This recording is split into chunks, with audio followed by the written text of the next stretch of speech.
Heaven's calling, chains are falling, hope is dawning, bright and true. Day is breaking, night is quaking, God is making all things new. Jesus saves.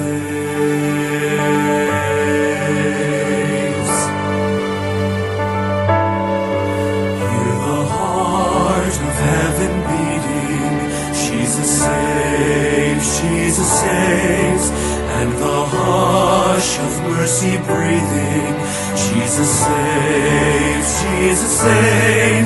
Hear the hosts of angels sing, glory to the newborn King, and the sounding joy repeating, Jesus saves.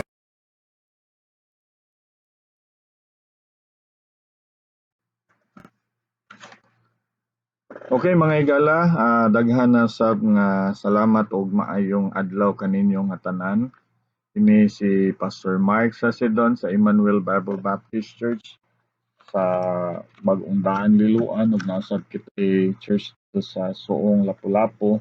O karon nga adlaw mga igala, atong hisgutan sa kamara mahitungod aning grasya. No, grasya sa Dios. Tungod kay importante kaayo ni nato mahibaluan mahitungod aning grasya sa Ginoo. So may mahimo sa grasya sa Dios sa atong kinabuhi. Now sa Juan kapitulo 1, bersikulo 15, niingon 14, niyon ang Bible ug ang pulong nahimong unod ug mipuyo uban kanamo. Ug among nakita ang iyang himaya, ang himaya ingon nga iya sa bugtong gipakatawo sa Amahan, puno sa grasya ug kamatuoran. Si Juan mipamatuod mahitungod kaniya ug misinggit nga nagaingon kini mao siya nga kang kinsa ako mihisgot, siya nga nagaabot sunod kanako, gipalabi una kanako kay siya una kanako. Ug sa iyang pagkapuno tanan kami nakadawat og grasya tungod sa grasya. No, so notice the word niyo ang Bible. Kami nakadawat og grasya tungod sa grasya. Kay ang balaod gikahatag pinaagi ni Moises apan ang grasya ug kamatuoran miabot pinaagi ni Hesus Kristo, no? So ang grasya niabot pinaagi ni Ginoong Hesus Kristo. Ningon si Apostol Juan na dawatan nila ang mao nga grasya, no? Ang grasya sa Dios. Unsa may mahimo sa grasya sa Dios diri sa atong kinabuhi? Well, first of all, atong makita diri mga igala nga nag-ingon ang Bible nga pinaagi sa grasya kita nangaluwas, no? Pinaagi sa grasya. Unsa man nga grasya, no? Mga panalangin sa Dios gikahatag ngadto sa mga taong dili angayan, no?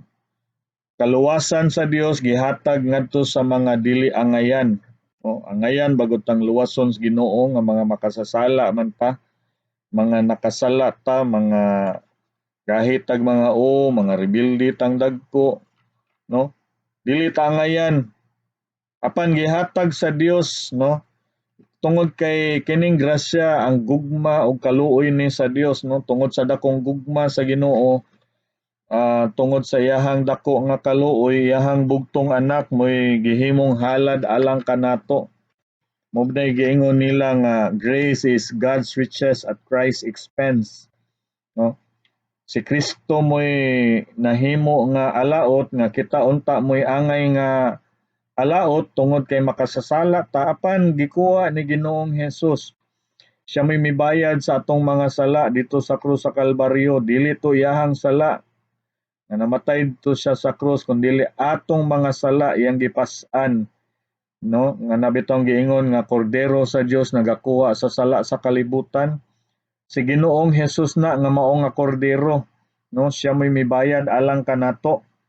Muna nga atong makita mga igala, nagingon ang Bible nga tungod sa grasya kita nangaluwas, no? Episo 2:8 kay tungod sa grasya kamo nangaluwas pinaagi sa pagtuo ug kana dili sa inyong kaugalingon kini ang gasa sa Dios. Dili sa mga buhat basin adunay tawo nga magapasigarbo. Tungod kay kun ang tawo mo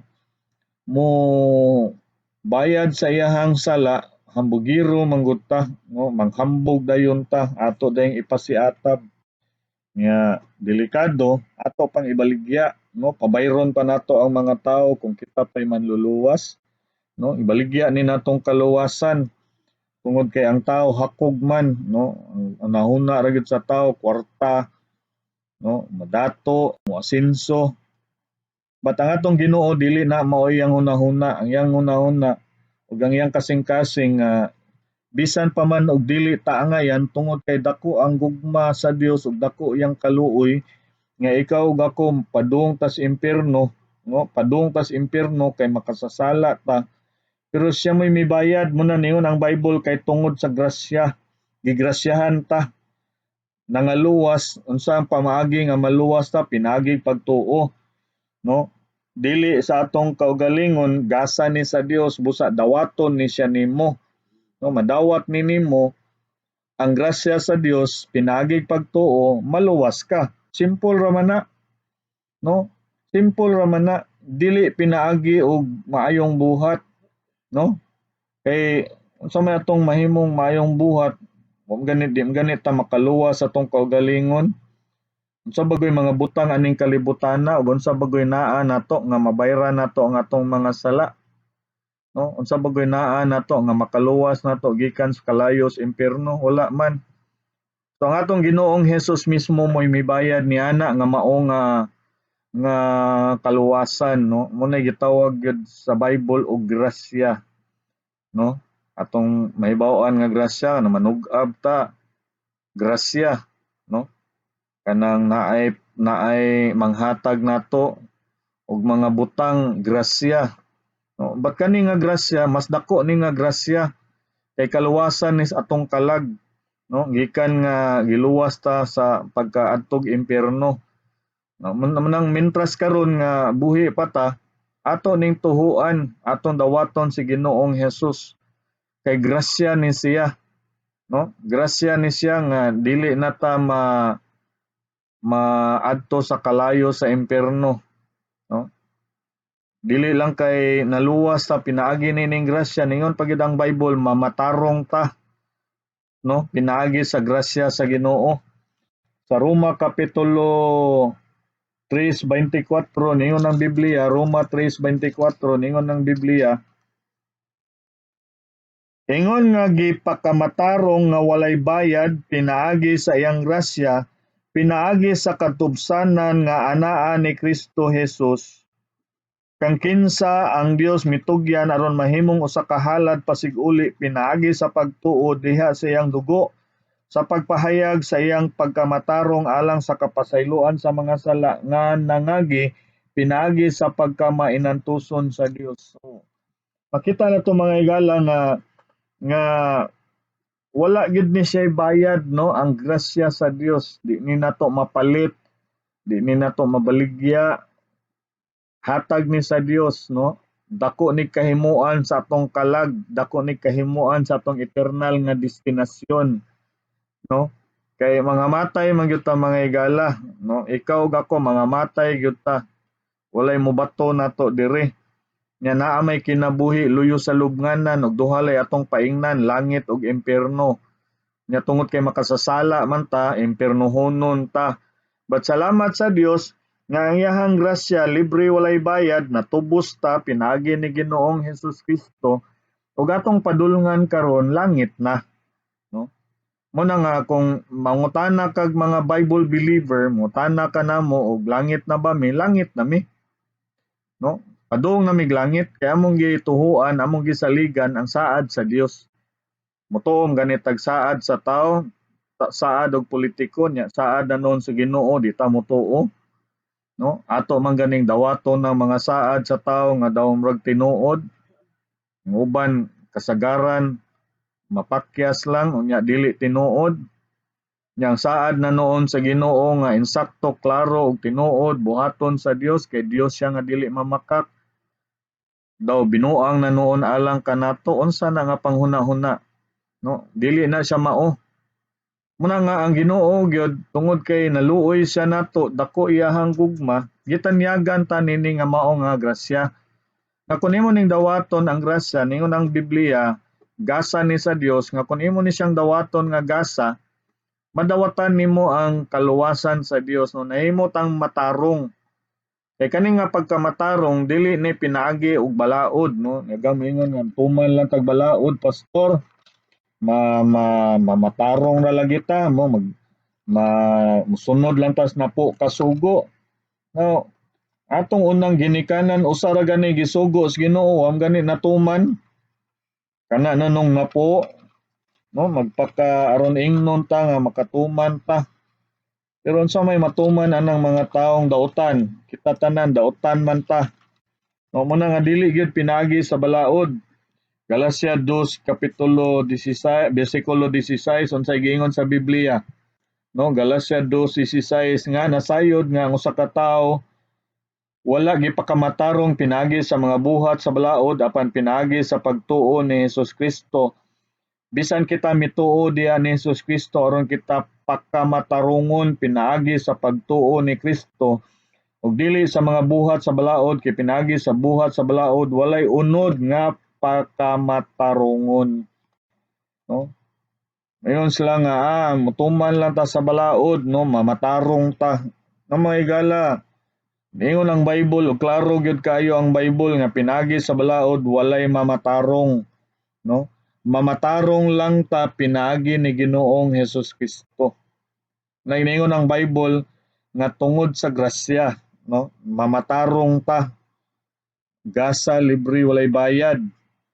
No? Dili sa ni siya pinagi sa dili lang kay dili pinagi sa mayong balaod, di sad ni pinagi mayong buhat. Sa Roma kapitulo 11 bersikulo 6 ingon ang Bible, ug kon pinaagi sa grasya nan kini dili na sa binuhatan. Kay kon mao pa ang grasya dili na grasya. Apan kon kini sa binuhatan nan kini dili na grasya. Kay kon mao pa ang buhat dili na buhat, no? Muna giingon ba nga kung tagaan ka og gasa nya imo pa nang bayran dili na na gasa. Ganti na na. Sweldo na na. But maingon ang Bible mga igala, pinagi man ni sa grasya. So kanang grasya nga imong madawat, maghatag nagkaluwasan sa imong kalag. Iyon ang Bible sa 1 Peter 1:9 ingon nga sangputanan sa imong pagsalig bisan ang kaluwasan sa imong kalag. Kay kani atong lawas mga igala madugta ra ni siya. Kani atong lawas padung ra ni siya sa sementeryo. Sa nining adlaw mga matay ta. But niyon ang Bible kani nga grasya maghatag nig kaluwasan sa tong kalag, mamatarong ta atubangan sa Dios, dili pinagig balaod, dili pinagig maayong buhat, apan pinagi sa pagtuo ni Ginoong Hesus Kristo. You study your Bible, no?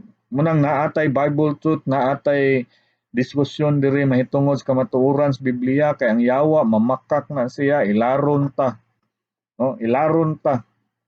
No. Wala nga kani nga grasya nagihatag sa Dios kanato, naghatag nig kaluwasan sa atong kalag pinagi sa pagtuo. And the good thing is dili lang ni siya kay muluwas sa atong kalag, niyon ang Bible ilikay sad ta gikan ni kasakadautan ini nga kapanahunan karon.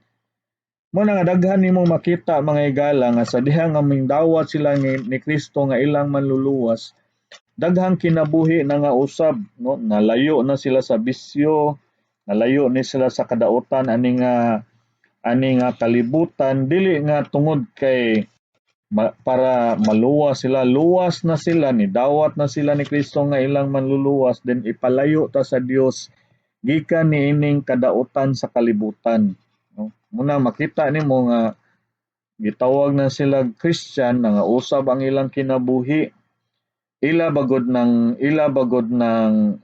mga tinguhan, no? Gikan na sa Dios, no?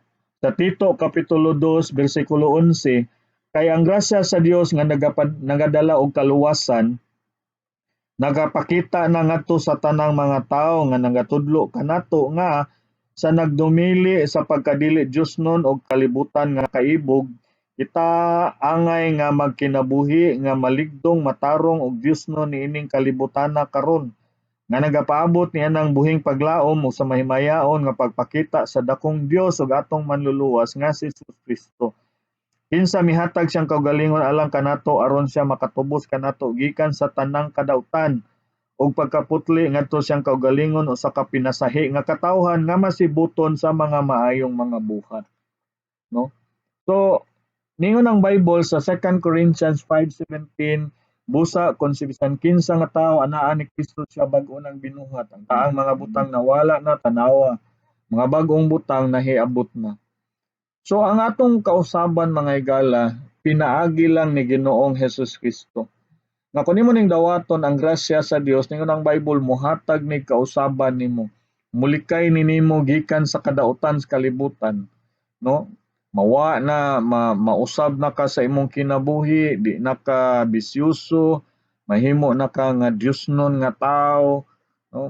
Maglikay na ka sa mga butang nga dili maayo, no? Mahimo na ka nga Diosnon, iyahan na ka sa Dios. Ngano man na siya tungod na sa grasya sa Ginoo. Ang Dios nga naglihok diri sa atong kinabuhi, siya mo'y mohatag nato og grasya aron makalikay ta aning mga kadautan sa kalibutan. Muna higala mauna siya ang mahimo sa grasya sa Dios. Muna siya dako kayong butang nga gihatag sa Dios diri kanato nga kun imo ning dawaton ang grasya mga higala, ako'y paniguro nimo sumala sa Biblia, makaangkon kag kaluwasan, makaangkon kag kinabuhing walay katapusan, makaangkon ka o kausaban sa imong kinabuhi. Busa dawatan ni nga grasya, kini nga gasa sa Dios, ayaw langay-langaya kay basin unya og maawahin na ka. Kay kaning kamatayon dili biya ni mananghid, mokalit lang ni siya og pagkaabot. Pero mahimo ni siyang kadaugan nato tungod kay naandam na ta sa eternidad. No, nadawatan na nato ang grasya, nakaangkon tag kinabuhing walay katapusan, naluwas na ang atong kalag, no? Nakinabuhi ka nga Dios nun, aron nga makita sa mga tao nga naa kay Ginoo aning kalibutan na apan ang pinakanindot o pinakasiguro gayod ngayon sa nining adlaw makig-uban na ka sa Dios dito sa iyang gangharian hangtod sa kahangturan. Angkon nimong kinabuhing walay katapusan, kauban ka ni Ginoong Hesus Kristo dito sa eternidad. Dili nakapadung sa impierno, apan karon langit na. Mao ka na mga higala ang mahimo sa grasya sa Dios. Ug ginaot ko ning karbuntagon, o adlaw nga ikaw napanalanginan, ikaw nakasabot, dawata kini, muhimo ning dakong kahimuan sa imong kinabuhi. Ug sa sunod na usab nga higayon kini si Pastor Mark sa Sidon. Daghang salamat, ang Dios magpanalangin, maayong adlaw kaninyong tanan. Kung ikaw nagatuo sa pulong sa Dios mahitungod sa kaluwasan, pagampo ani nga inampuan, Ginoong Hesus, usa ako ka makasasala ug dili angayan sa langit. Salamat sa imong kamatayon didto sa krus alang sa kabayaran sa akong sala. Pasaylo ako sa akong mga sala ug akong angkunon si Ginoong Hesus nga akong manluluwas. Pasudla si Ginoong Hesus sa akong kasing-kasing kay gusto kong malangit. Sa ngalan ni Ginoong Hesus Kristo. Amen.